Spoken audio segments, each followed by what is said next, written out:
Jericho Pires. I'm Kathleen Tracy Corcuera. I am Kiana Borseño. I am Justin Antonio.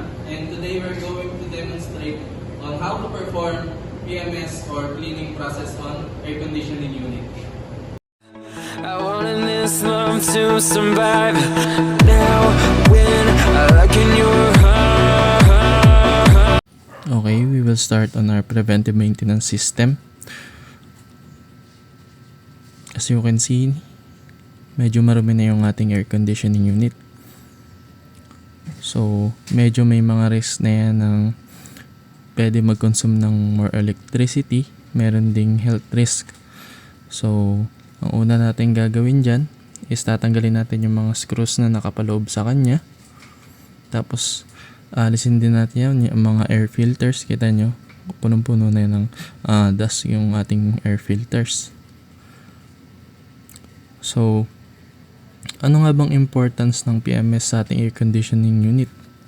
Ang una is ini-improve niya yung energy efficiency. Ang malinis na ACU, hindi niya kailangan mag-work hard para makapag-cool ng space. Para ayun din yung ayun yung nag-result ng lower electricity consumption natin. Second is yung mag-improve yung air quality. Malelesen yung dust, mold, and bacteria na ma-accumulate ng ating ACU. Pwede mag-cause yun ng allergies and other respiratory problems. Ang last natin is para ma-prevent natin yung sudden breakdown, especially during peak usage, katulad ng pag sa hot seasons. As you can see, tinatanggal niya yung mga screws. Meron po tayong mga safety precautions bago tayo maglinis. Kailangan naka-turn off yung power supply bago natin saka natin i-unplug yung unit. Tapos as you can see, meron tayong PPE or personal protective unit such as gloves. Yan. Tapos kailangan yung area natin is dry tsaka well ventilated. Tapos kailangan din natin mag-use ng proper tools katulad ng mga screws para tsaka yung mga ating mga cleaning agents. As you can see, sobrang dumi na rin ng loob niya.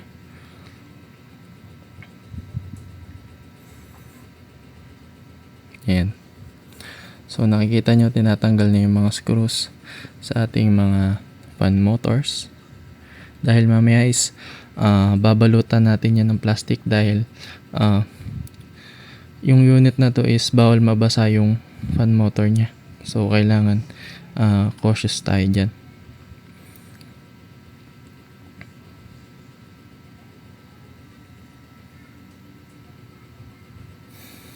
So next natin is tatanggalin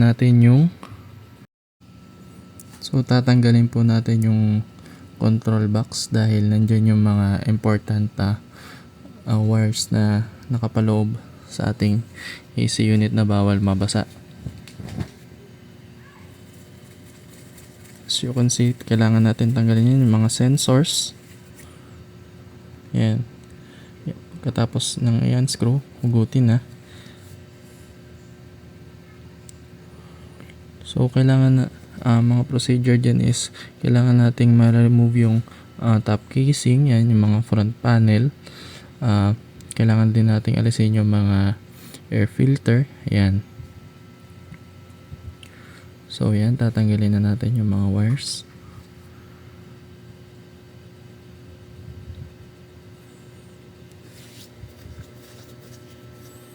So kailangan gentle lang tayo dyan dahil may risk na pwedeng may mabali o kaya naman maputol dun sa ating mga wires. So mamaya ibabalutin natin ng mga plastic yung mga tip ng wires para maingatan natin.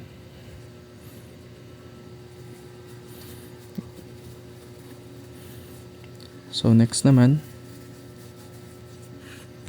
is unscrew naman natin yung ibang part malapit sa evaporator coil. Bakit po ba importante na nalilinis natin yung evaporator coil. Kasi para ma-improve natin yung heat absorption, tsaka para ma-prevent yung ice formation. Pag malinis din yung blower ng AC natin, proper din yung air circulation throughout the room. So you can see, medyo madumi na siya dahil matagal na siyang hindi nalilinis. Then after that, nandito na tayo sa cleaning process. So kailangan nating ng pressure para malinis yung mga singit-singit ng ating mga fans. Dahil medyo mahirap linisin yung loob niyan, so kailangan pressure natin yung may pressure yung ating water na pinanggagalingan na panglilinis. So need natin ng sabon dito para malinis yung mga dirt using mild detergents. As you can see, nililinis din natin yung mga condenser. Ano nga bang importance ng paglinis sa ating condenser coil? Siyempre, ma-improve niya yung heat rejection para i-allow yung ACU natin na ma-operate efficiently yung mga tsaka ma-reduce yung mga compressor load. Yan.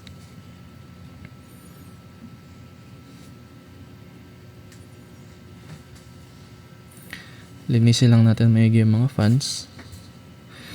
As you can see, nakabalot na yung ating fan motor para maiwasan din natin yung mga certain unnecessary na pwedeng makakos ng pagkasira.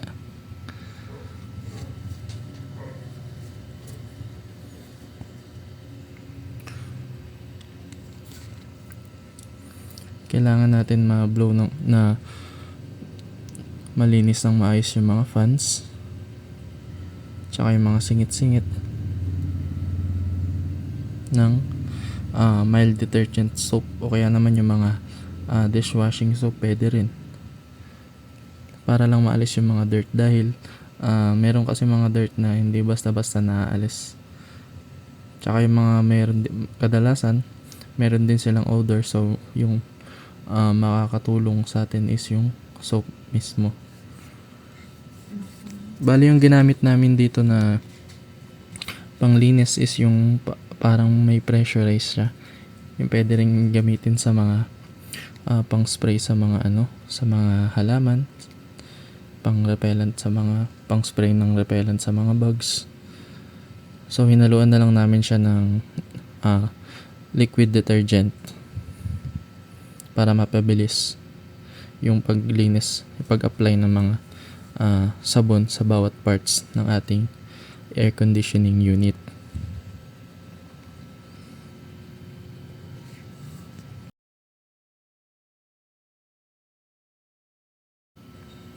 So as you can see, bale gumamit na tayo dyan ng hose. Bale pinisil na natin yung hose para magkaroon ng pressure para makapasok do sa mga singit-singit ng mga pwesto na hindi kung wala yung pressure ng tubig. So as you can see, binabanlawan na natin yung merong mga detergent para din maalis na yung mga dirts.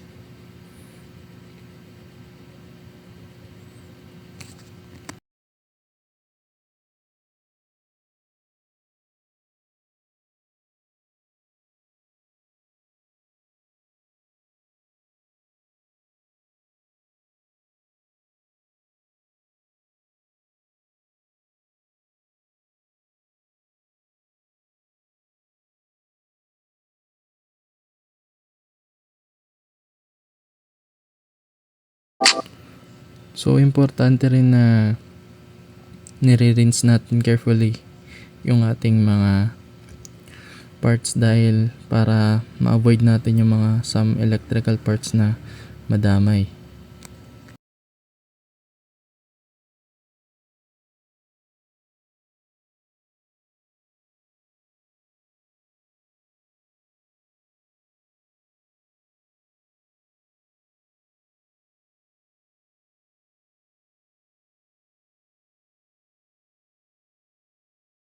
Isa rin sa mga importanteng linisin dito ay ating drain pan at yung drain line para ma-prevent yung water leaks, yung mga foul odor, tsaka yung mga mold growth inside the unit.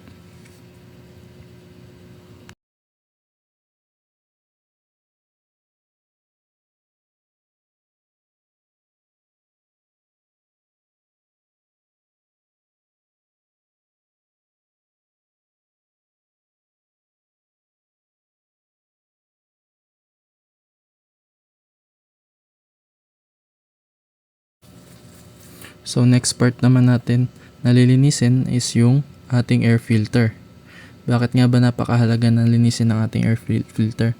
Siyempre, ito yung nag-ensure ng proper airflow ng ating ACU para ma-improve yung cooling effect tsaka ma-maintain yung good indoor air quality.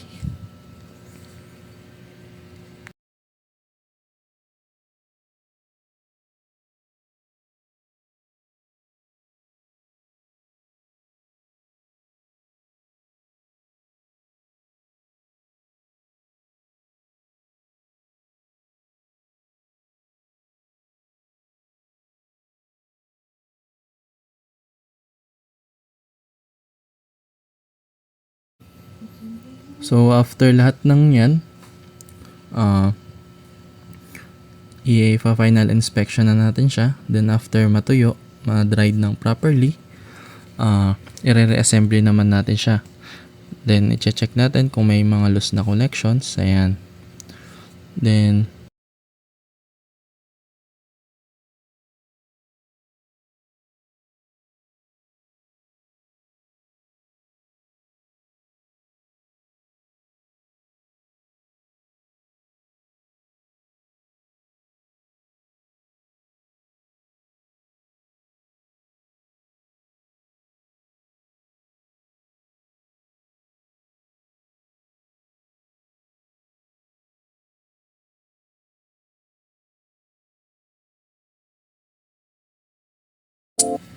so as you can see, napaka-importante talaga ng ating PMS tsaka yung ating cleaning process. Syempre, para ma-prevent natin yung mga breakdowns tsaka yung mga maintenance costs, ma-extend din natin yung buhay ng ating mga air conditioning units.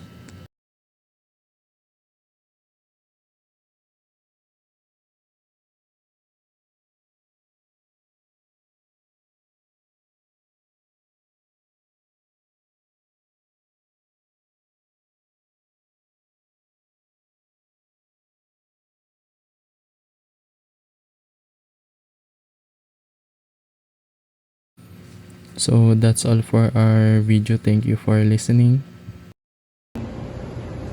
That's all, guys.